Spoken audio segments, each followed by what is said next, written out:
To kind of briefly summarize statement 12, yeah, if I can.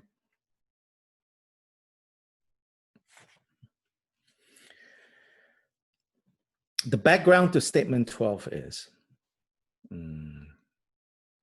Buddha's teachings clearly utilizes the division into ultimate truth or relative truth.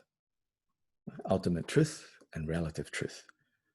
So in Sanskrit, it's Paramartha Satya and Samvriti Satya. The most simple and basic understanding of this division is things appear in one way and exist in another way. So the way they truly exist, truly exist, let me take away because that is a technical term. The way they actually exist is the Paramartha Satya, what we call the ultimate truth of that thing. The way it appears to me, to you, to the third person in this room, that we call Samvriti Satya, relative truth. So far, so good? You follow that?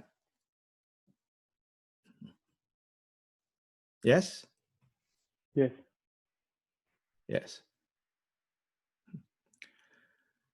Now, even at this most basic definition, or the definition of the division, from one side you can see that they are two sides of the same coin. Do you agree with that? Can you see that first? And that everything will have these two truths to them. Yes?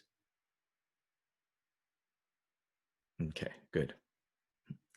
Now, then if we think a little bit more, analyze a little bit more, you'll see that these two truths are divided on the basis of there being a mind thinking about this, looking into this, having this experience, right?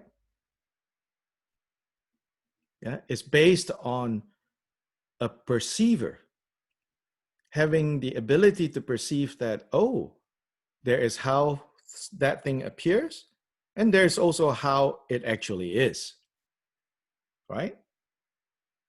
So in that sense, you can say, as for the thing itself, right? If we can say the thing itself, it's not divided into these two, right? It's a matter of the one doing the perceiving, the perception. Do you still follow so far?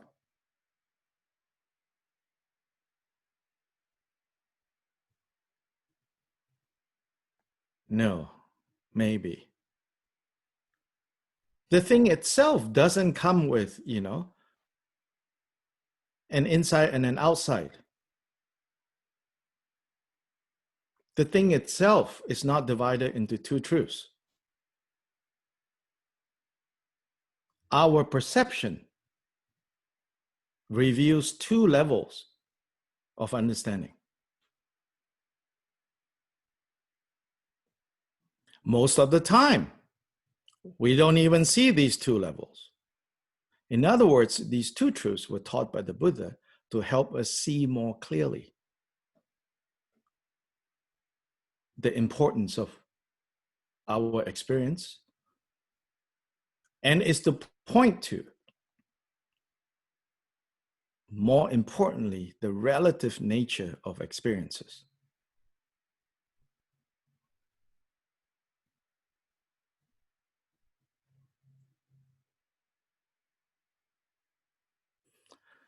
Now, when we get to the relative perspective, the perspective that only shows us the skin deep level, then there are further discussions about what is a wrong or mistaken relative truth, and what is a right or correct or unmistaken relative truth.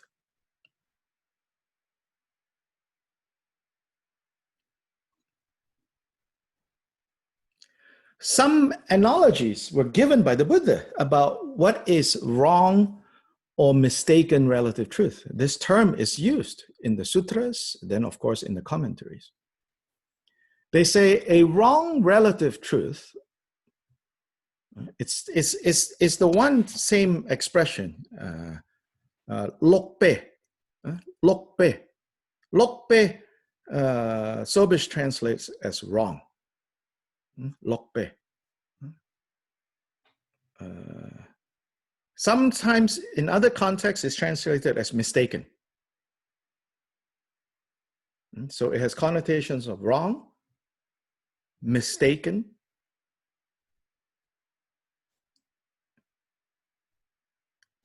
Yeah. So the analogies given for wrong or mistaken relative truth is horns of a rabbit.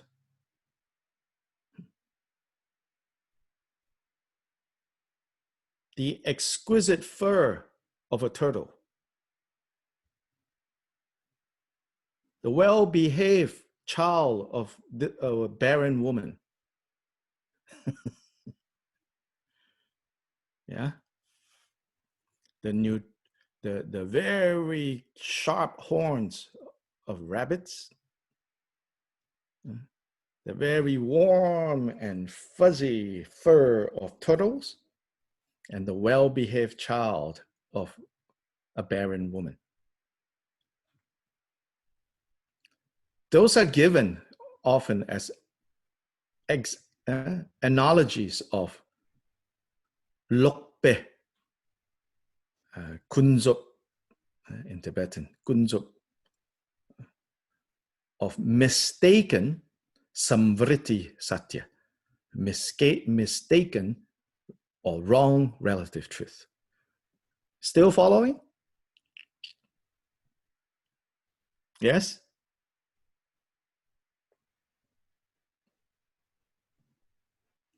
Now, as for real life situations, what are these, sharp horns of a rabbit? A well-behaved child of a barren woman? We will get to that, okay?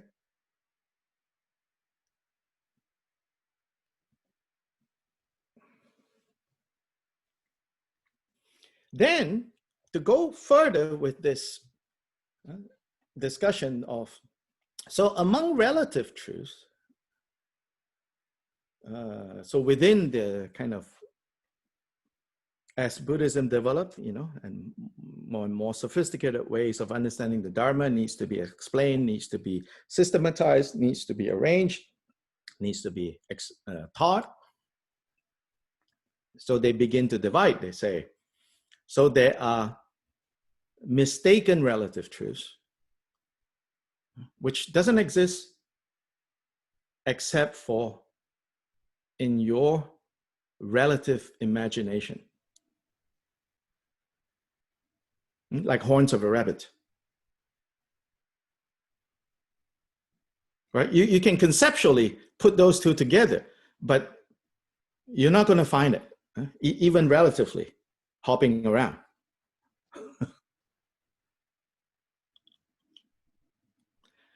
Yeah, so for some of these commentators, they say, so those, as for those, they say, they don't these things don't produce results.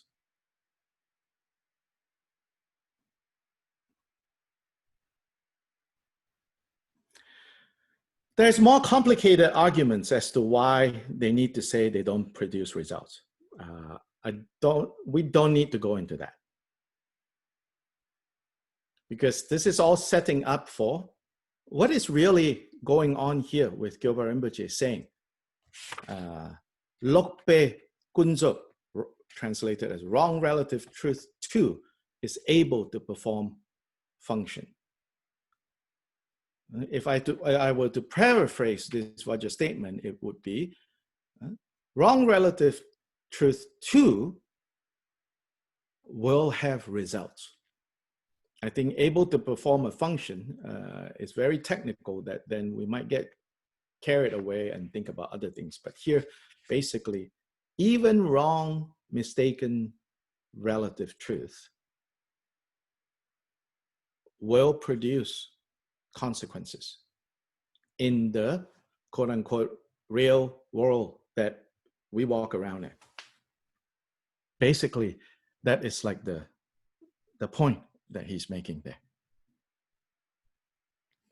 Furthermore, a further nuance that he's giving to this in this statement is, he's saying it is not skillful, it is not helpful to practitioners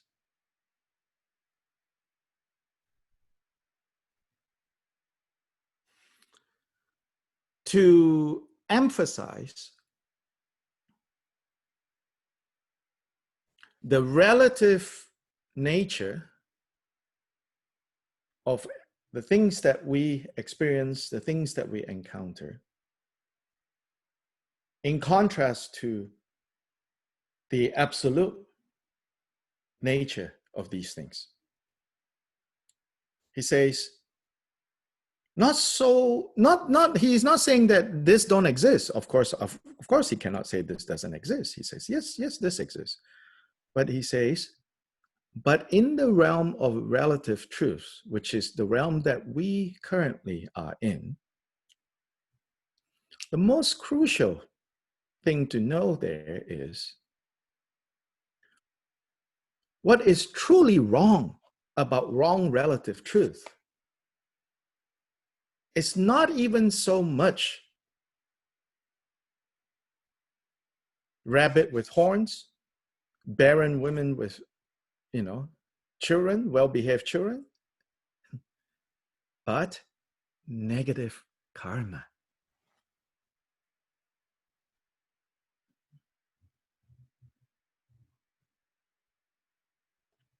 He says the true Lokpe Kunzop is negative karma and the afflictive emotions. Then the Yangdakpe Kunzup, translated here as pure. Yangdak is pure, pristine. What is pure relative truth? He says, the 10 virtues, the 6 paramitas. Those he calls pure relative truth. In other words, in the metaphysical, philosophical realm of Buddhist discussions, they are more concerned about mistaken, unmistaken, pure, wrong, same terms in Tibetan, Yangdakpe Kunzup and Lokpe Kunzup. They are more interested in kind of dwelling on the metaphysical level. Oh, wrong is when we're thinking of rabbits with horns. When we're thinking of, the well-behaved child of a barren woman. That's more metaphysical. Can you see that? Do you understand what I mean by that's more metaphysical? More abstract? More theoretical?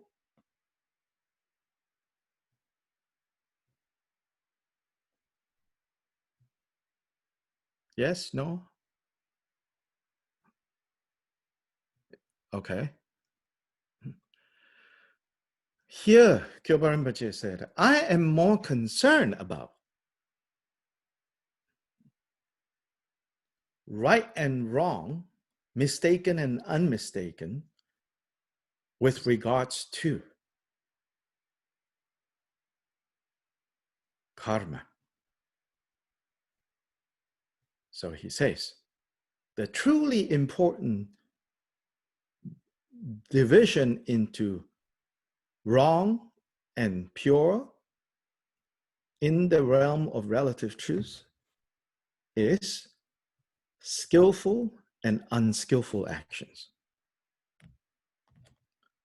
positive and negative karma, virtuous and non-virtuous.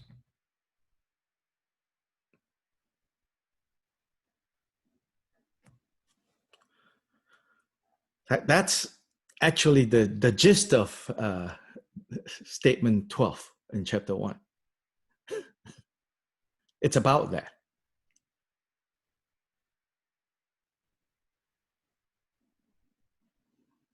I learned from Andres, the director of Guatemala Tibet House, that many of you are quite familiar with. When I talked about this, he shared with me, he said, very interesting the way Gyoba Rinpoche, he says, elsewhere, another great Kagyu master of Drukpa Kagyu, which is the figure that Andres is focused on in terms of his own research, is Kungyen Pema Karpo. Kungyen Pema Karpo is after Jiten Sumgan. He is one of the heads of the Drukpa Kagyu. And he's called Kungyen also, like all-knowing, another great Pandita. And Kungyen Pema Karpo will say, the pure relative truth are all the deity, body, speech, and mind. And the wrong relative truth is the perception of ordinariness that you and I habitually perceive. Yeah, so you can see how each there are many ways of like leaning the weight of your of your division into right or wrong relative truth. So for those more interested in emptiness and form and the relationship between emptiness and form, they will be talking about how it seems, what it is truly, what you see is not what you get, So both Kyoba Rinpoche, Pema Karpo, they agree. Yes, that is one area. Then they will say, but what is truly important here, for Pema Karpo, it's about what in Tantra is called the problem of ordinariness in the negative sense, meaning perceiving all of your surroundings, including yourself, as ordinary, as afflicted sentient beings, or perceiving this all as Buddhas and Pure Land. That is how Pema Karpo divides pure relative truth and wrong relative truth. Jiten Sumgun divides it in the realm of karma. Negative actions, 10 non-virtues, wrong relative truth. And then in the context of this statement, and those wrong relative truths will produce consequences. And it is not sufficient to just say, I see them as empty. Oh, they're gone. Yeah? I think Veronica shared a comment. She's not, I don't think she's joining us with these teachings anymore, so she might not know the broader context. But she pointed and said, yeah, in His Holiness's latest advice about, COVID-19, His Holiness said, we need to, we need to pay attention to what we're doing. We cannot say, oh, everything is empty. It's just my mind perceiving. And then go, order more marble counters for your house, for your floor, and not look into how is that marble sourced? Is it blowing up mountains in the poorest places on earth and exploiting and not caring about the people who live there? So it's on to say, no, you have to now. You don't have, you cannot say, well, I didn't intend it. It's not enough, he says.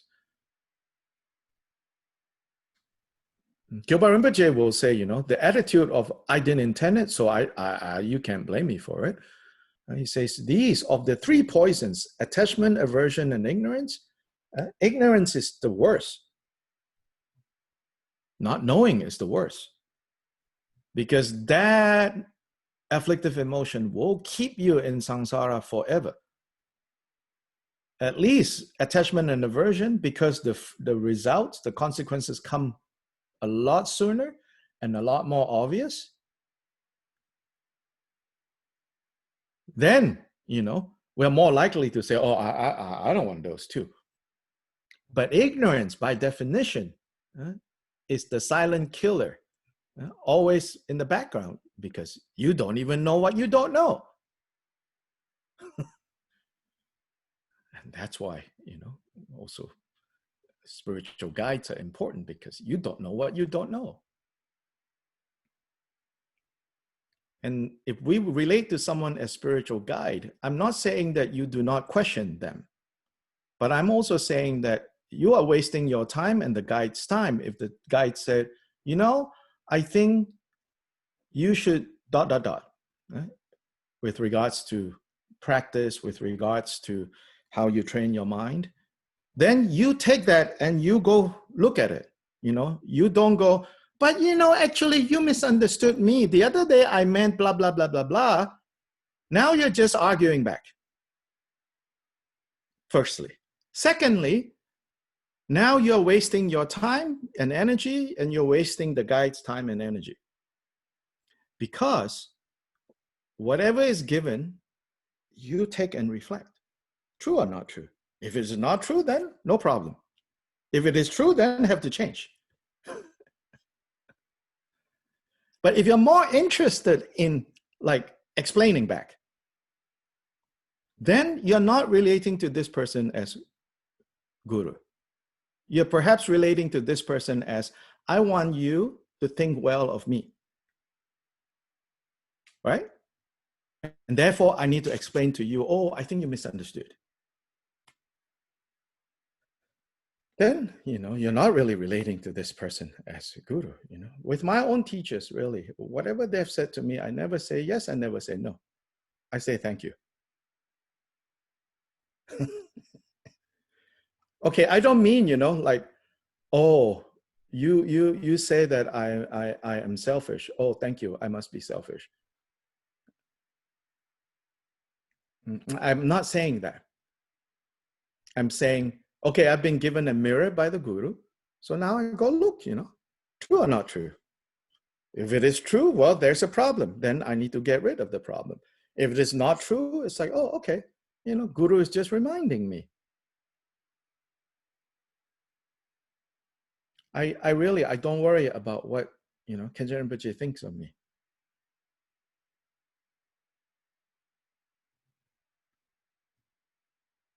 Because that's not really what this relationship is about. You have to trust the Dharma. So everything Buddha gave, is for us to look clearly.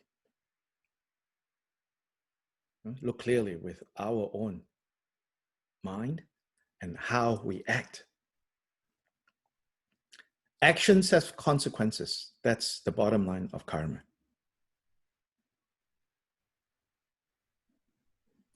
And too much talk about emptiness is dangerous. Including too much talk about, oh, this is just your mind. That teaching is given for a different reason. When we mix them all up and don't know where to apply what, then we run into problems. Now, of course, we learn. We didn't all just start off having this understanding, we learn again and again. Then we get confused again. Then we learn again and again. That we confuse again. We learn, we learn and we learn and we learn, Also, you cannot rush it, I also say, don't think too much. Don't think too much. If you joined the Lojong last night, there were some people, it's like, I know, they want to talk more about it, No, I don't think it's, no, don't think too much, This is not a philosophical argument. You're not writing a college essay. It is the work of the heart. Just say more about karuna. No, it's enough, Very sophisticated understanding, Then you get the text message and you're like, God, I'm being inconvenienced. Sheesh. Then finish karuna. No matter what you understand about karuna and how it's different from compassion, all of that, which is important enough to talk about briefly. But instead of like taking to heart that, okay, now let me go work on the ability to be inconvenienced. Instead of working on that, which is the harder thing to work on, you're like, but let us think through this a little bit more. Tell me more about what's the difference, Again, it's good to ask that question because, yeah, I could say more. But then in the past, I get addicted with telling you more. Because, relatively speaking, I'm smart. I'm pretty smart with my words, I do a pretty good job, talking about things and getting people to go, feels good, Then you're a little bit proud, Yeah, I can explain to you exactly. And all the ins and the outs and the ins and the outs, Then I realize, am I really guiding anyone on the path or I'm just displaying my knowledge? It's worse when you display the knowledge and you have an audience clapping away.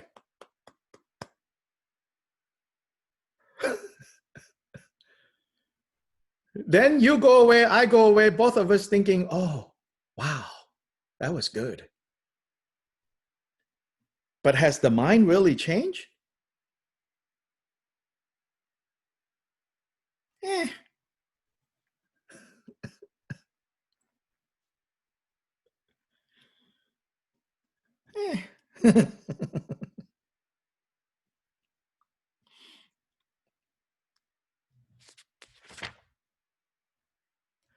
Now statement 13 on chapter 1.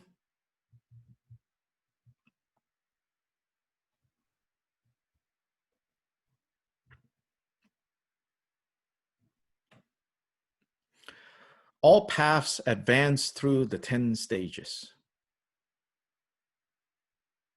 What is the counter position that this statement addresses?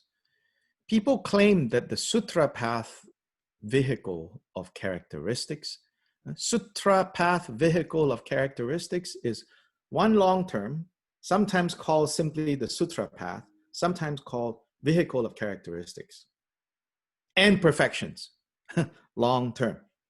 These are all synonyms, all put together. Sutra path, vehicle of characteristics, and vehicle of perfections. Lakshana paramita is jnana, vehicle of characteristics and perfections. So some claim that the sutra path, in other words, the sutra way, the exoteric way, rather than esoteric way, exoteric, the external.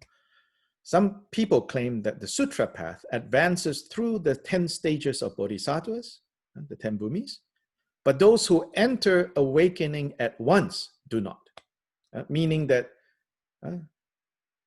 there is another way. There's one way where you have to go through the 10 stages, and that is the sutra way. So in contrast, we Vajrayana people, we are different. Our way, is all at once, or awakening at once. So here Kyobara Rinpoche says, no, all paths, whether it's sutra, whether it's tantra, whether it's beyond sutra and tantra, sometimes Dzogchen talks like that, sometimes Mahamudra talks like that, beyond sutra and tantra. Kyopa says, no, it doesn't matter.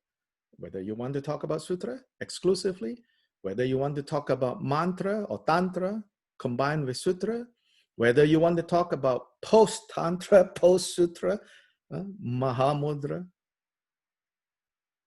Dzogchen, they all advance through the stages.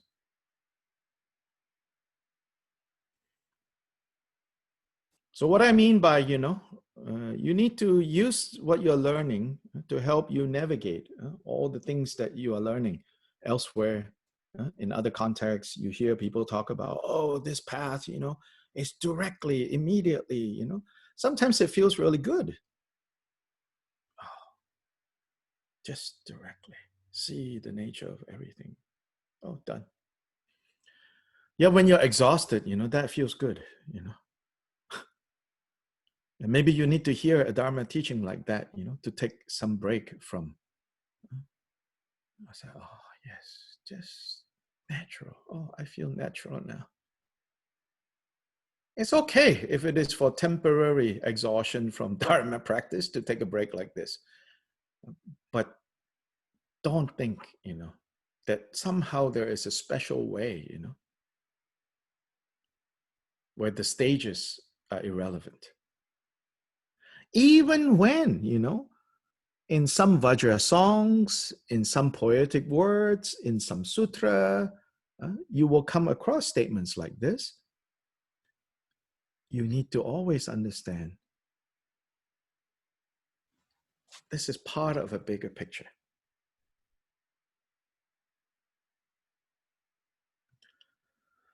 Even if you hear somebody say, all you need to do is recite this mantra, and everything is complete in there. Again, you don't need to go. If you hear somebody telling, someone, all you need to do is recite this mantra and you'll be okay. I'm not saying that you need to go, footnote. Actually, what this means is, no. But yourself, you need to know. I understand what that means. That is a skillful way for that person, but it's not exactly like this, but that's okay. So once you have this bigger understanding, you don't need to pick fights with other people, but you use that as a way to guide your own. Khenpo Sodarge, one of the most influential kind of figures in Tibetan Buddhism today. You don't hear much in the West, but Khenpo Sodarge has so many students, He's in Tibet, Eastern Tibet, political China. He is one of the main students of Khenpo Jigme Phunso. So Khenpo Sodarge, he says, one of the last things, last menga, meaning hard advice of his teacher to everyone is, and this is with regards to especially Dharma practice, he says, do not disturb other people's minds. Do not lose your own focus. Simple words, but very profound implications, very important for how we go about our Dharma practice, our path. Do not disturb other people's mind. Don't go and provoke. Actually, Gongchik doesn't say it this way. To someone who has no background, no interest, nothing about Gongchik, no, that's okay. Don't need to say. Don't go disturb other people's minds. But also, don't lose your own reference point. Yourself, you need to be clear. That's why we learn. As you become more and more clear about the way, say, in this case, since we're studying Gongchik, as you become more and more clear about, the lessons that Gongchik is trying to teach us, we become more and more clear about able to say, that's a wrong view. And it's wrong in the following way. But then there's no need to disturb other people's minds.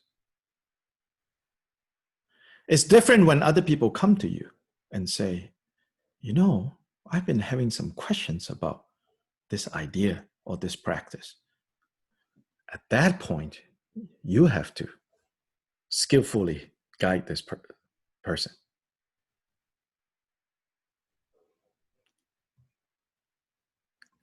So here, that view, there is an instantaneous path. There is a quick path. Gilbert Rinpoche said, no, that doesn't work that way. So in the commentaries, it says, it gives examples, it says, think about like a target for shooting, arrows. Yeah. So those targets are usually made out of layers and layers of cloth. Yeah, maybe 100 layers. So it becomes this thick, right? So it says like, so when you shoot an arrow, superficially, it looks like it's at one shot, right? That all the layers are penetrated. But it would be ridiculous to say, temporally, the first layer of the target was pierced at the same time when the last layer of the target was pierced. It's pierced sequentially from the first layer to the 100th layer sequentially. A very strong archer, the time that it takes to go from layer 1 to layer 100 is a lot shorter than a weak person shooting. And so maybe a weak person even, shoot will only go 1/3 in, right? Then the weak person comes over and start turning it. So it takes longer, layer by layer, layer by layer, layer by layer, until finally the whole arrow is in. Say, reach the target. So he says, actually, the differences between different individuals practicing is not that there are some teachings that can give you instantaneous achievement, and then there are some teachings that will give you gradual achievement, but rather, based on the individual strength, it can be completed quickly or slowly.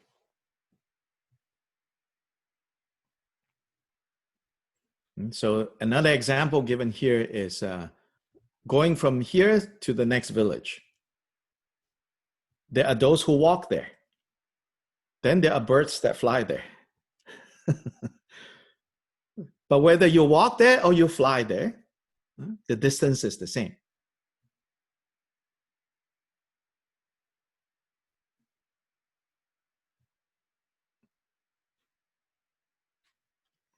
And so 101, it says, similarly, whether sutra or mantra, or whether one proceeds gradually or so-called all at once and so forth, whether swift or slow, it is impossible that a Buddha appeared who did not proceed through all 10 stages.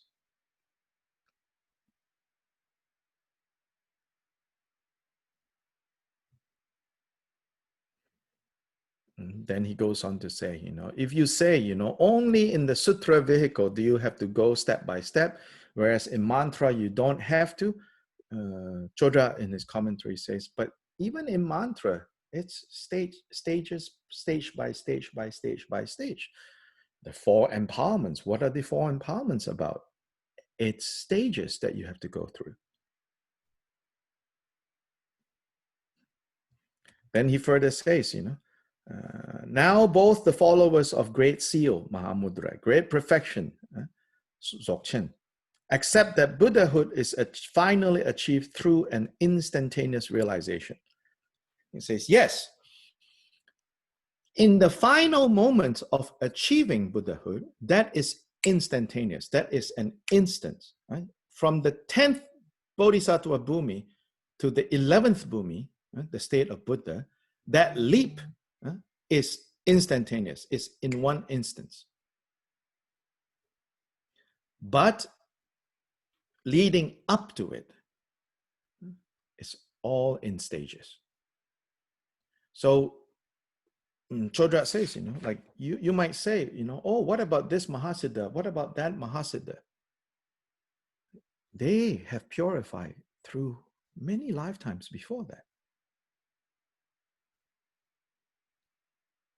It's like a big rock, I'll use this example.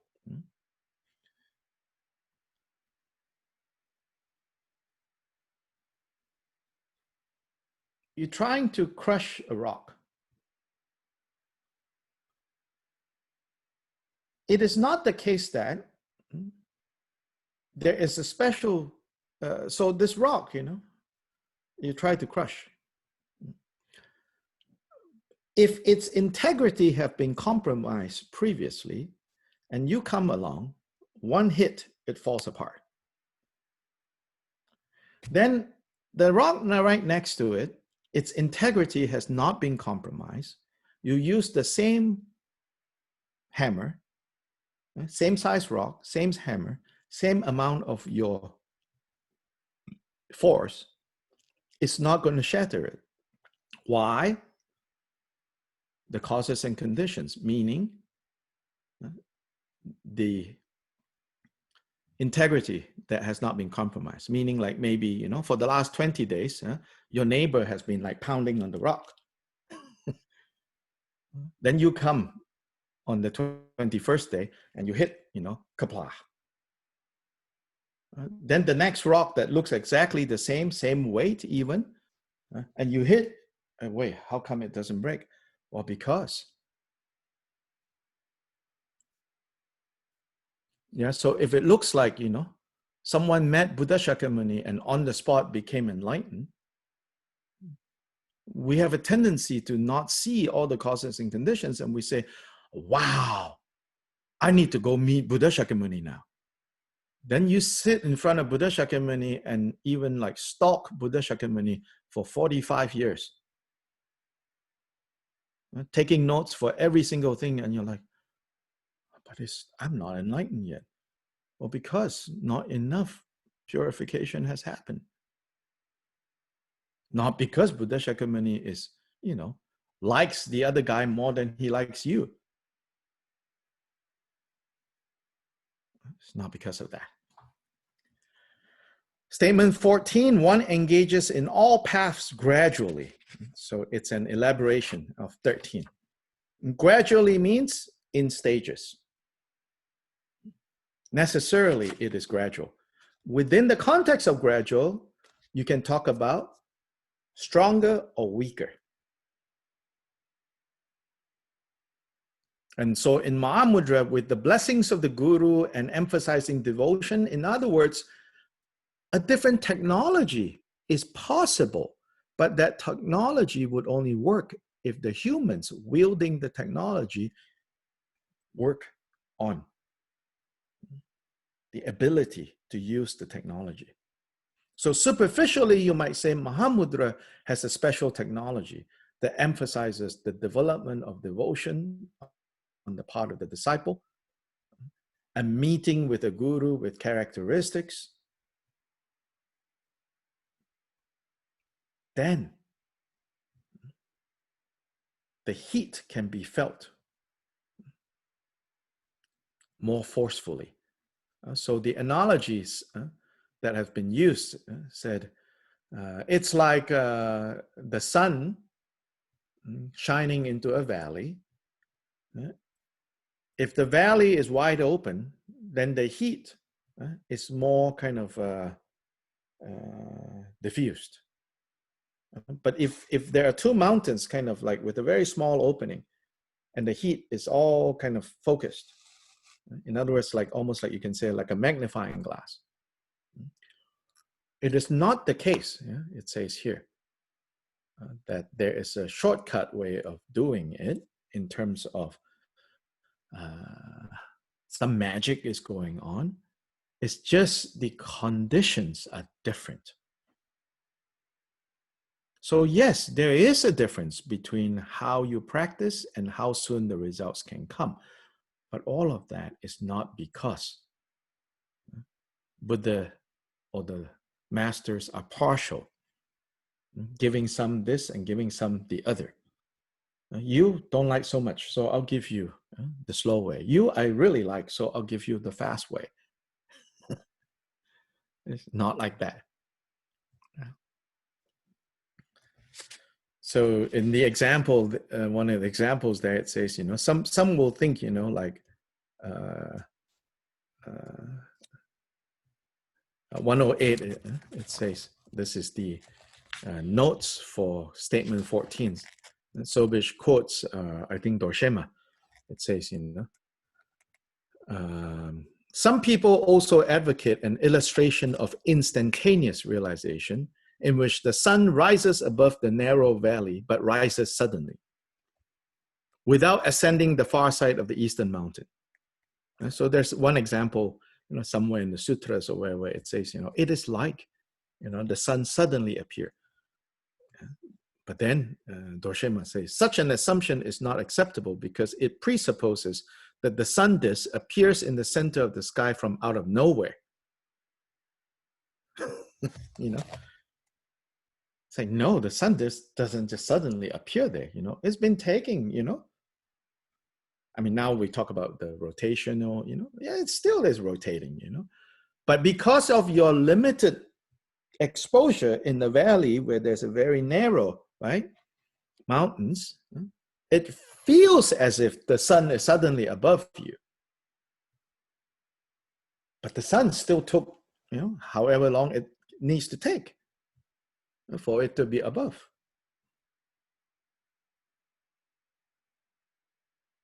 So once again, I think you can see how the Gongchik is pointing us back to here. The one doing the perceiving.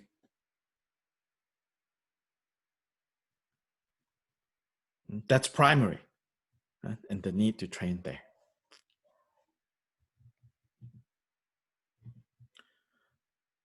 Okay, questions, thoughts, comments?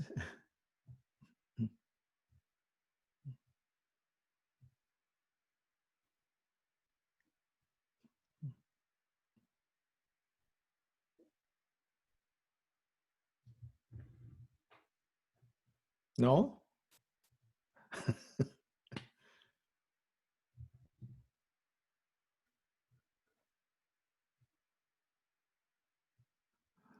I'll wait and see.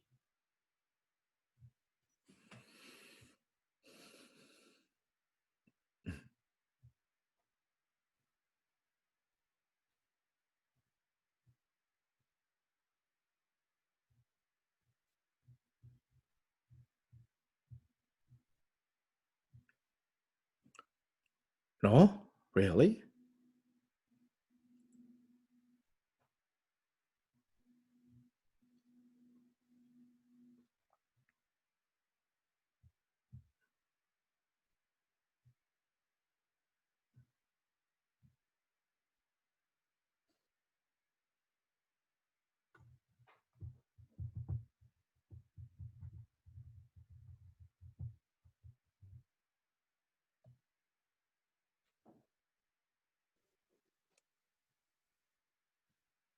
I, Yes. I, this is Joan speaking. You Mm-hmm. know, I'm just so moved by this part of the Vajra statement, and it is all Mm-hmm. dependent on how I practice and how I. And it, again, I feel almost like when I began in 2003, it's like it's huge. It's like this ocean. And sometimes I just feel overwhelmed with Right.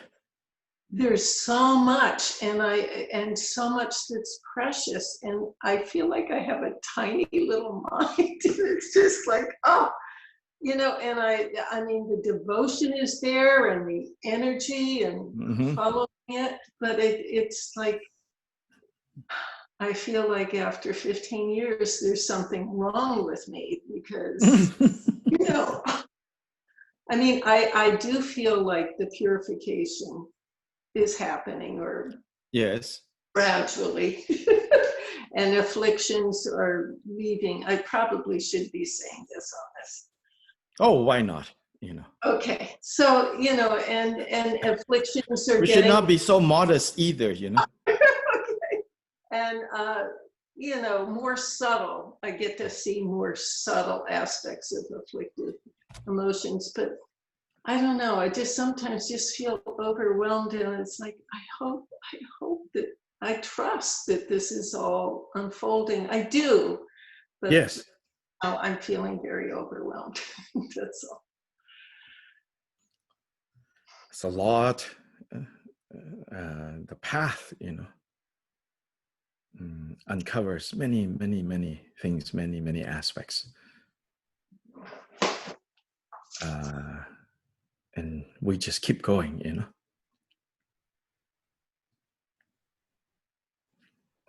There are quite a number of people here I know, 20, 30 years. What do you think of practice since you started Dharma?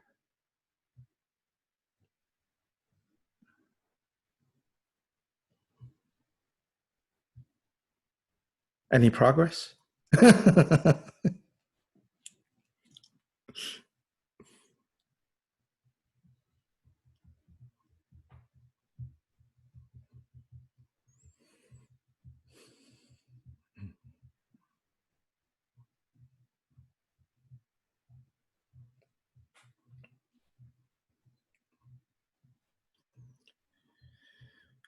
The Gongchik has a way of making sure that we don't become, even when it delivers a message, and at once, like, and we get the message, then before that message, kind of solidify into rigidity, often the next statement will kind of loosen you up, or at least should loosen you up a little bit, and say, oh, okay. And statement 15 is definitely, if you read 15 and then you say, wait, didn't 13 and 14 say, then what about 15? Yes, it should do that. 15 will go, wait, I thought we just said everything in stages, everything proceeds according to a certain, process. Now 15, you seem to be saying something else. But it's part of this broader understanding that we have to develop. So I will give you forewarning that 15 should cause you. Unfortunately, Sobish doesn't want to address that. But, well, unfortunately, because there are limitations, I know that this book that is 900 pages, I think initially that when it was first submitted to Wisdom, I think it was 1,500 pages. So now I'm like, give me the other pages. Like, can I get the bigger version, And there may be, but it becomes so unruly, when you start trying to address everything. Yes, I too am addicted to information. You might think, that somehow I'm against, like, the studying and the debates. We have a saying in English, how many angels can dance on the, head of a pin. It's a way to insult, spending time thinking about very abstract and ridiculous things. Actually, from one perspective, yeah, it's good if you can figure out how many, right, how many angels, how many fairies can, dance in the tip of a pin. That means, you're able to zoom in so close and see the mandala that is on display there. So definitely, I like that too. But then more and more, I am understanding that, like from life experience, understanding that, what matters is really, if we don't do the central work and get distracted by information, that's dangerous. Yeah. Now, having just said that, I also shared right on Facebook, so I want to mention there is going to be another opportunity for you to study the Gongchik with a Kempo.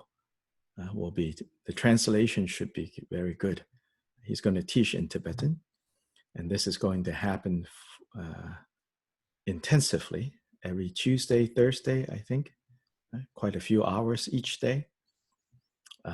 This is a young Kempo that maybe 4 years ago, arrived from Tibet and have been living in Arizona. I've met him very briefly, maybe once. And he has agreed to teach because of the publication of this book. So if you can, attend live. If not, I'm sure the recordings will be put up. If you want to learn more, then you can also see, there are so many ways, I think, even using the same text, looking at the same text, the issues brought up, the discussions brought up, the points that I emphasize are probably going to be a little different from what we've been seeing so far. So I recommend that, you check in to that or even subscribe and try to follow that class. Yeah. So tomorrow is the Avalokiteshvara, the compassion meditation. So join us if you can. If not, the Sunday, remember all the other anniversary programs. And then on Monday, we will have our commemoration of the anniversary of Kyoba Rinpoche. Chanchu Semcho Rinpoche Magye Banam Ge Gyuchi Ge Ba Nyam Pa Me Ba Yang Gong Ne Gong Du Bewer Shu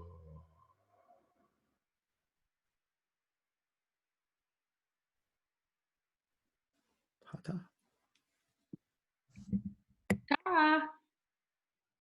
Gracias. Thank you.